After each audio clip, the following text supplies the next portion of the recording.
നിരവധി പീഡനക്കേസുകളിൽ ലൈംഗിക പീഡനക്കേസുകളിൽ പ്രതിയായി പോലീസിനെയും നിയമ സംവിധാനത്തെയുമാകെ വെല്ലുവിളിച്ചുകൊണ്ട് നടന്നിട്ടുള്ള ഒരു ജനപ്രതിനിധിയായിട്ടുള്ള ഒരു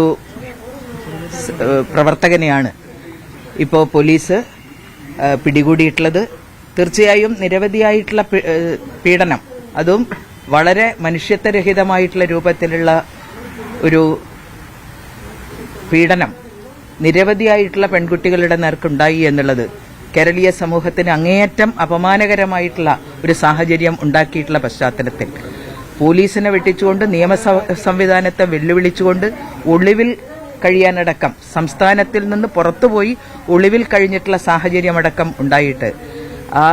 ആ പ്രതിക്കെതിരായിട്ട് ഇപ്പോൾ പോലീസ് വളരെ ആസൂത്രിതമായിട്ടുള്ള രൂപത്തിൽ